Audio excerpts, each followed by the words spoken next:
Ang lulutuin ko ngayon ay kalderetang baka. Ito yan. Kalahating kilo mahigit yan. Malambot na yan. Tapos toyo, kalamansi, coco mama, tomato sauce, carrot, sile, patatas, sibuyas at bawang. Di ko nalalagyan na rino kasi mahal. Lagayatin ko na yung mga gulay. Ito. Carrot saka patatas. Tapos pipirituhin sandali. Yan, pinirito ko na yung patatas at carrot. Tapos lagyan natin ng konting pamintang durog.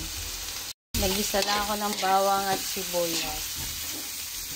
Tapos lalagyan ko ng konting toyo at kalamansi.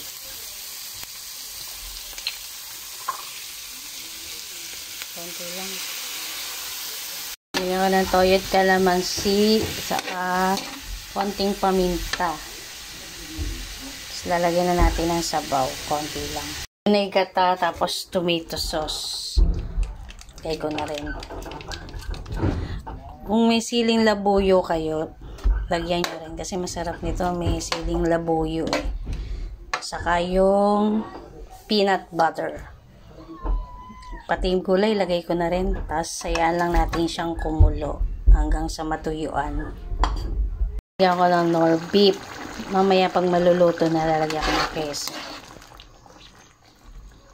Masarap. Ang ganda na ng kulay. Nakakaganda talaga ng kulay ang toyo. So, lagyan ko na ng cheese. Sandali na lang yan. Kasi malambot na yung karne eh.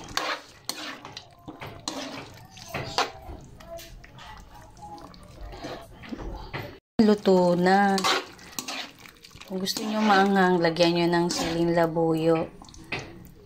Saka pamintang crack. Wala kasi eh.